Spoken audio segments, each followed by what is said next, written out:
Hai semua, nama saya Mustafa.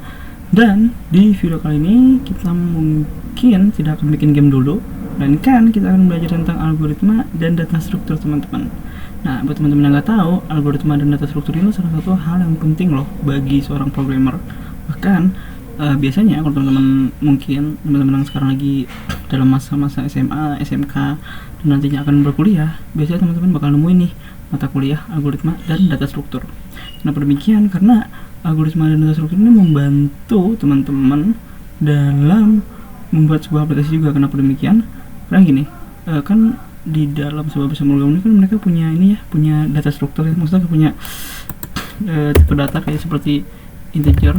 Ini by the way di sini saya gunain C++, terus ada boolean, ya kan? Boolean kayak true atau false, ya kan? Terus ada string, ya kan? Terus ada apa lagi, ada float, ada double, dan masih banyak lagi ya. Nah, ini berguna untuk kita tuh memahami kayak apa sih yang cocok untuk tipe data kita. Kayak contoh gini, ketika kalian bikin sebuah web, lalu kalian pengen bikin table di database, misalkan gunain MySQL. Nah, otomatis kan kalian kan pasti ngebikin strukturnya ya. Kita misalkan nama string, lalu umur integer gitu kan, lalu nantinya apalagi umur, misalkan ada email atau enggak gitu kan. Jadi itu membantu kita untuk kita menstruktur ini kita aplikasi kita. Dan untuk strukturnya juga kan dia itu membantu kita untuk apakah ini ada relasi nih one to many gitu. Jadi biasanya itu salah satunya itu berguna untuk seorang programmer dalam membuat sesuatu, dan juga berguna juga untuk kita menulis algoritma, ya kan, data struktur dan algoritma. Jadi algoritmanya berguna untuk kita menulis sebuah codingan yang lebih efisien. Nah, di dalam algoritma dan data struktur ada dua buah hal yang yang bisa setidaknya kita pahami. Pertama adalah time complexity. The time complexity itu adalah seberapa cepat algoritma kita berjalan. Nah, biasanya dia tuh dilambangkan dengan sebuah istilah big O notation. Nah, ini ada beberapa contohnya. Pertama ada O1. O1 ini ketika mungkin time-nya itu paling cepat ya. Jadi O1, lalu ada O log n. Nah, ini saya nggak tahu nulisnya berapa nggak nih, saya agak salah tadi. Lalu ada ON ini kayak dia tuh bakal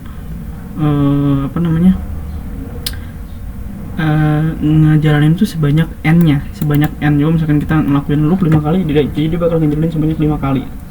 Lalu ada ON square, dimana kalau ON square itu artinya kita ngejalanin double, dan ini salah satu yang paling harusnya dihindari.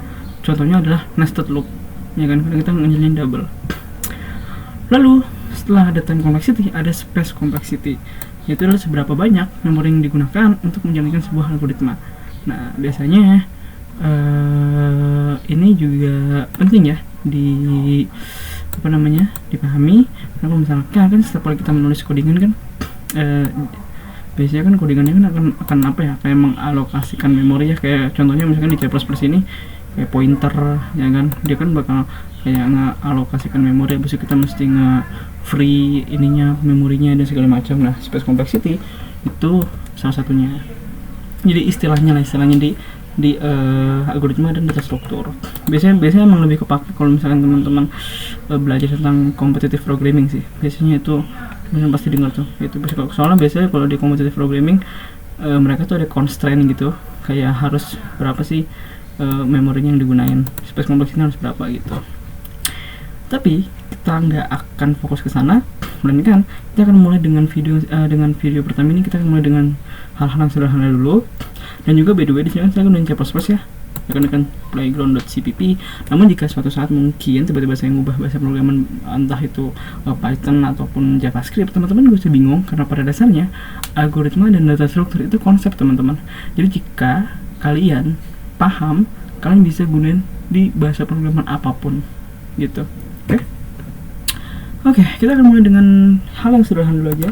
Kita akan belajar tentang sebuah algoritma pencarian bernama linear search, teman-teman. Oke, di sini saya nanya ke ChatGPT. Kalau misalkan nanya ke Google kan nanti ada banyak sumbernya ya. Dia takutnya nanti kayak kita memanfaatkan sumbernya gitu. Kalau di ChatGPT kan ini kita nggak tahu nih dari mana gini, tapi yang penting dia ngasih kita sebuah jawaban. Oke, jadi algoritma ini algoritma linear search adalah algoritma pencarian sederhana yang digunakan untuk mencari elemen tertentu dalam array atau list. Nah, algoritma ini bekerja dengan cara memeriksa setiap elemen secara berurutan teman-teman, dari awal sampai akhir. Nah, dia punya kompleksitas waktu ON, jadi di mana N ini adalah jumlah arraynya teman-teman, ya kan? Jadi kalau misalnya arraynya ada banyak, nah itu tuh akan makan waktu gitu. Nah, hal ini membuat algoritma cukup efisien untuk digunakan pada list array dengan jumlah elemen yang kecil, kan? Jadi kalau misalnya elemen kecil, mungkin kayak arraynya punya length kayak 3 lah. Nah, itu kan masih bisa ya.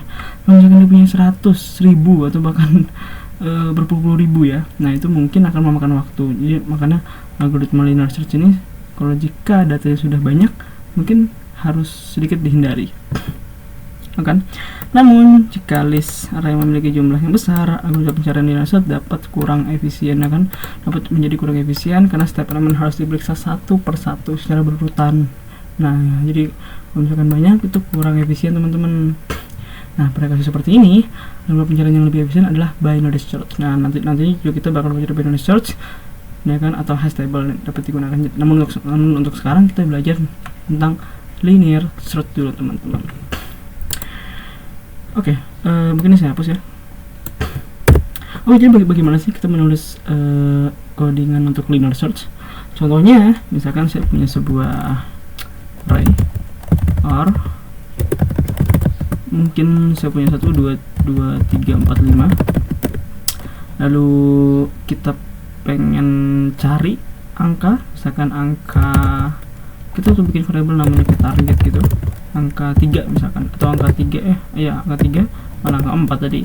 Lalu kita bisa nyari lengthnya. Ini kan ada 5 elemen ya, namun kita bisa ngedapetin seberapa panjang length dari sebuah array dengan cara ini saya kasih variabel namanya n aja ya, atau mungkin length itu size of in dibagi size of r.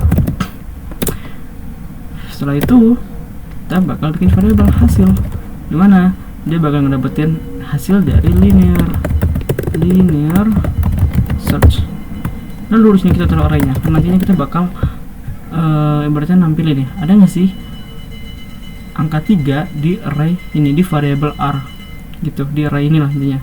Oke, kalau misalkan ada, kita bakal nge-return indeksnya, ya kan? Kalau misalkan di indeks ini berarti ada di indeks 0, ini 1, ini 2, dan ini 3, dan ini 4. Berarti 3 ada di indeks ke-2. Kalau misalkan nggak ada, kita bakal nge-return min 1, alias biasanya min 1 tuh kayak ngasih tahu bahwa indeksnya nggak ada gitu.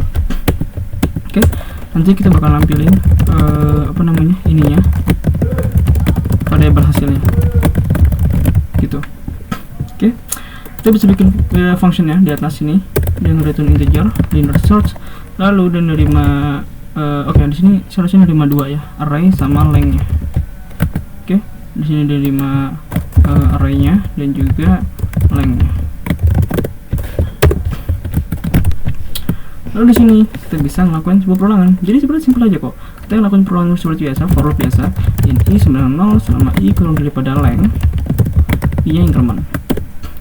Lalu kita cek deh if r ke i sama dengan target. Walaupun bisa lupa di sini nambahin targetnya. In target, di sini kita harus taruh targetnya, target. Kalau sama dengan targetnya, kita return i teman-teman, ya kan? Karena kalau misalkan sama, kita pengen return indeksnya. Di mana sih? Kalau misalkan kita kan ada angka 3 nih di sini, berarti di mana sih indeks keberapa sih 3 ini berada gitu. Nah, jika tidak ada, kita return ini 1. Jadi seperti ini teman-teman, codingan untuk linear search. Jadi simpel sekali ya. Jadi di mana ya? Di sini teman-teman perhatian, kita ngelakuin loop dari 0 hingga ke panjang dari arraynya. Lalu kita cek setiap indeksnya.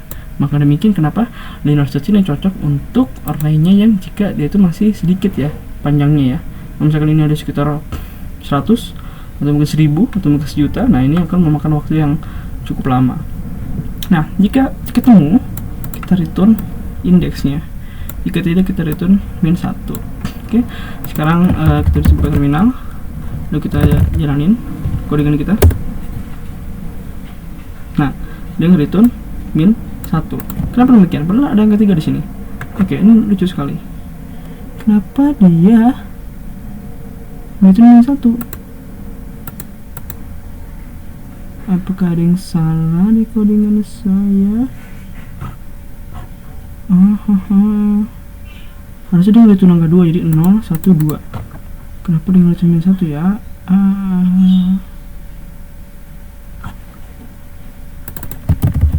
Kebalik deh, coba. Salah. Bukan bener kan? saya agak salah di sini. Saya emang agak lupa sih di sini, harusnya yang in dulu apa yang R dulu. Tapi ini salah. Karena nantinya dia itu bakal apa ya, kayak ngekalkulasiin buat ngedapet ininya. Cuman saya agak kebalik. Jadi sekarang teman perhatiin. Nah, dia nge-return indeksnya angka angka 3 ya. Jadi makanya ini 0 ya. 0, 1, 2. Gitu teman-teman. Dan dia nge-return indeks yang dimana 3-nya berada. Kalau misalkan saya coba nyari angka 1, nah dia nge-return 0 karena memang dia ada di indeks ke 0. Angka 4, nah dia nge-return 3 karena kan 0, 1, 2, 3 gitu teman-teman. Jadi itu dia proyek sederhana dari contoh algoritma pencarian linear search, ya kan. Jadi misalnya teman-teman dapat semacam soal, ya kan, suruh mencari angka di dalam sebuah array, nah teman-teman bisa nih gunain linear search jika arraynya masih dalam jumlah kecil gitu teman-teman. Namun jika juga sudah banyak, kita bakal gunain binary search. Nah dimana itu untuk next video. Oke, jika teman-teman suka video ini, mohon untuk di like, share, dan subscribe. Semoga bermanfaat dan sampai jumpa.